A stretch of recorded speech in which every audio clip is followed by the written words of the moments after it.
সপ্তাহের ফ্রোজেন করা রুটি যেদিন শেষ হয়ে যায় সেদিন খুবই একটা প্যারার ব্যাপার। আবার রুটি বানাও, সেগুলিকে সেঁকো, তারপর আবার বক্স করো। তারপরে সাজেলের বাবার পছন্দের একটা খাবার বানালাম। সাজেল আজকে অনেক সুন্দর করে চুল কেটে এসেছে। সবই থাকছে আজকের ব্লগে, চলুন দেখা যাক। আসসালামু আলাইকুম, ওয়েলকাম টু অ্যানাদার ব্লগ। আশা করছি সবাই ভালো আছেন, আল্লাহ অশেষ রহমতে আমরাও ভালো আছি। তো সাজেলের বাবা যেহেতু সোমবার বাসায় থাকে, তো হঠাৎ করে বলল যে আজকে গরুর মাংসের বিরিয়ানি খাবে। তো আমি তাড়াহুড়া করে মাংসটাকে ভিজিয়ে নিয়েছি। এখানে 1 কেজির মতো মাংস, 1 কেজির একটু বেশি মাংস আছে। তো একে একে আমি সকল মশলাগুলি দিয়ে দিচ্ছিলাম। এখানে আমি 2 চামচ আদা রসুন পেস্ট দিয়েছি, একটু ধনিয়া জিরার গুঁড়া দিয়েছি, আর একটা রাঁধুনির বিরিয়ানি মিক্স দিয়ে দিয়েছি, আর সরিষার তেল দিয়েছি, সামান্য পরিমাণ মরিচের গুঁড়া দিয়েছি, পরিমাণ মতো লবণ দিয়েছি। আর এখন আমি পেঁয়াজ দিয়ে আর টক দই দিয়ে এটাকে ভালো করে মেখে নিব। আজকে আর পেঁয়াজটা বেরেস্তা করিনি, কাঁচা পেঁয়াজটাই দিয়েছি। সরিষার তেল দিয়ে ভালো করে মেখে 10-15 মিনিট রেখে দেন এটাকে চুলাতে বসিয়ে দিব। আর কয়েকটা গোটা কাঁচামরিচ আমি দিয়ে দিয়েছি। তো হালকা একটুখানি পানি দিয়ে তারপরে এটাকে আমি বসিয়ে দিব। ভালো করে মেখে নিয়েছি। তো এখন এটাকে বসিয়ে দেওয়ার পালা। আর ওইদিকে আমি রুটি বানিয়ে নিয়েছিলাম, তো সেগুলিকে সেকে এখন ঠান্ডা করতে দিয়েছি। তো এখন ঠান্ডা হয়ে গিয়েছে। এখন বক্সে করে রেখে দিব। দেখা যাচ্ছে যে 1 সপ্তাহেরও বেশি আমার চলে যাবে। তো সাজেল যেদিন বাসায় থাকে ওই 2 দিন, শনি রবি 2 দিন সকালে বাসায় আমাদের সাথে নাস্তা করে, আর বাকি দিন তো ও 7টায় উঠে চলে যায়।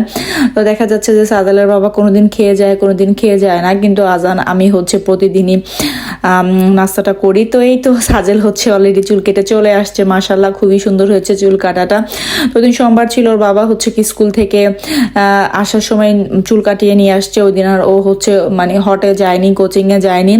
তো আসার সময় আবার ওর বাবা বটও নিয়ে আসছে, তো ফ্রোজেন করা ছিল। তো সেটাকেই আমি পানিতে ভিজিয়ে রাখতেছিলাম। তো পাশাপাশি এদিকে মাংসটাও হচ্ছিল।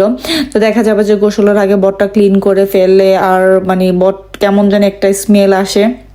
তো আমার কাছে তো ভালো লাগে না, খেতে ভালো লাগে, কিন্তু এখানে পুরো একদম ভালোভাবে ক্লিন করা থাকে। তাও একটু ভালোভাবে ক্লিন করে সেদ্ধ করে দেন এগুলোকে কেটে রাখবো। পরে এটাকে রান্না করবো। আজকে আর এটাকে রান্না করব না, যেহেতু সোমবার আবার একটু বাইরেও যাব আমরা। সাজাল প্রতি সোমবার একটু বাইরে যাওয়ার বায়না করে। তো এখানে তো আশেপাশে হাঁটাহাঁটি, এই তো আর একটু কিছু কেনাকাটাও আছে গ্রোসারি দোকানে, তো সেটাও যাব। তো যাই হোক, এদিকে মাংসগুলো হয়ে গিয়েছে। আমি মাংসগুলি আরেকটা চুলায় দিয়ে এখন আমি এদিকে একটা হাঁড়ির মধ্যে পরিমাণ মতো তেল দিয়ে তারপর এর মধ্যে পেঁয়াজ একটু বাদামি কালার করে এখন এখানে আমি আধা কেজির মতো পোলার চাল নিয়েছি। তো এটাকে একটু ভালো করে ভাজা ভাজা করে নিব। আধা কেজির একটু বেশি হবে, 600 গ্রামের মতো হবে। তো যতটুকু আমি মাংস নিয়েছি তার অর্ধেক পরিমাণ চাল নিয়েছি। তো এখন ভালো করে ভাজা ভাজা করে এখন আমি লবণ দিয়ে দিব। আর পানি মেপে নিয়েছি আমি 1 পট চালের জন্য 1.5 পট পানি দিই। তো মাশাল্লাহ আমার পোলাওটা বা ফ্রাইড রাইস যেগুলি রান্না করি না কেন, খিচুড়ি একদম ঝরঝরা হয়। তো পানিটা মেপে নিলে খুব ভালো ঝরঝরা হয়। পরে আমি চালের সাথে মাংসটা অ্যাড করে ভালো করে একটু মিক্স করে নিচ্ছিলাম। মিক্স করে নেওয়ার পরে আমি এর মধ্যে পরিমাণ মতো যে পানিগুলি মেপে রেখেছি সেটা দিয়ে দিব। তো আমার কাছে আগে মনে হতো কি বিরিয়ানি বা খিচুড়ি রান্না করা খুবই কঠিন ব্যাপার, তো অনেক কঠিন মনে হতো। তো এখন আর কঠিন মনে হয় না। বিরিয়ানিটা বিশেষ করে বিরিয়ানি, খিচুড়ি, রোস্ট তেমন রান্না করা হয় না, 2-1 দিন রান্না করা হয়েছে এখানে আসার পরে। তো এখানে আমি বিরিয়ানিটার মধ্যে লিকুইড দুধটা ইউজ করিনি, এখানে আমি পাউডার মিল্কটা ইউজ করেছি। আর এখানে একটু আমি টমেটো সস দিয়ে দিলাম কালারটা সুন্দর আসার জন্য। তো এখন দিয়ে ঢেকে দিব।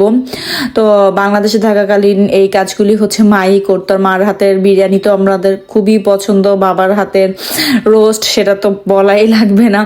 তো যাই হোক, এদিকে আমার বটগুলি সেদ্ধ হয়ে গিয়েছে। এখন এগুলিকে ঝরা দিয়ে ভালো করে ধুয়ে কেটে রাখবো। তো বিরিয়ানিটাও আমি একটু পরপর নাড়াচাড়া করে দিচ্ছিলাম। তো আমি যেদিন রোস্ট রান্না করেছি বাবার কাছ থেকে রেসিপি নিয়ে বাবাকে আমি লাইনে রেখে দেন রান্না করেছিলাম। মাশাল্লাহ খেতে আমার কাছে খুবই ভালো লেগেছে। তো আমার কাছে তো ভালোই লেগেছে। পরে যাই হোক, এদিকে আমি বিরিয়ানিটা চালটা ফুটে গিয়েছে। তো এখানে আমি একটু কেওড়া জল আর ঘিটা দিয়ে দিব। এই ঘিটার গ্রান এত সুন্দর, তো বাংলাদেশ থেকে আসার সময় নিয়ে আসছিলাম। তো অনেক ভালো এটার গ্রান, তো অল্প দিলেই একদম গ্রানে ভরে যায়। তো একদম দেশি গাওয়া গাওয়ার ঘি, এটা মানে হাতে বানানো ঘি, খুবই সুন্দর একটা স্মেল আসে। তো আর একটু মিক্স করে দেন হচ্ছে চুলাটাকে আমি অফ করে দিব। চুলার যে হিটটা থাকে ওইটাতে একদম ভালো করে হচ্ছে ফুটে যাবে।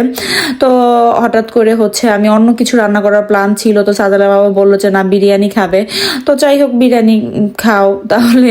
তো এদিকে আমি সালাদও কেটে নিয়েছিলাম, আর হচ্ছে এখন ভালো করে হচ্ছে বটগুলিকে আমি ছোট ছোট করে কেটে রাখবো। আজকে আর রান্না করব না, যেদিন রান্না করব সেই ক্লিপটা তো অবশ্যই আপনাদের সাথে শেয়ার করব। তো আজকে হচ্ছে আমরা আবার একটু বিকেল দিকে বাইরে বের হব। তো যাই হোক আজকে ছোট্ট একটা ভিডিও, আশা করি আপনাদের কাছে ভালো লাগবে। যদি ভালো লাগে থাকে তাহলে অবশ্যই একটি লাইক দিবেন, আর ভিডিও সম্পর্কে কোনো মন্তব্য থাকলে অবশ্যই আমাকে কমেন্ট করে জানাবেন যে আমার ভিডিও আপনাদের কাছে কেমন লাগে।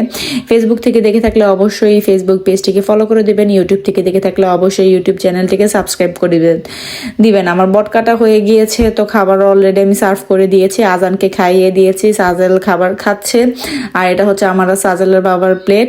তো খাবারটা মাশাল্লাহ মাশাল্লাহ খুবই ভালো হয়েছিল খেতে, আলহামদুলিল্লাহ আমরা খুব ভালোভাবে খেয়েছি। তো আজকে এই পর্যন্তই, আপনাদের কাছ থেকে বিদায় নিয়ে নিলাম। আল্লাহ হাফেজ।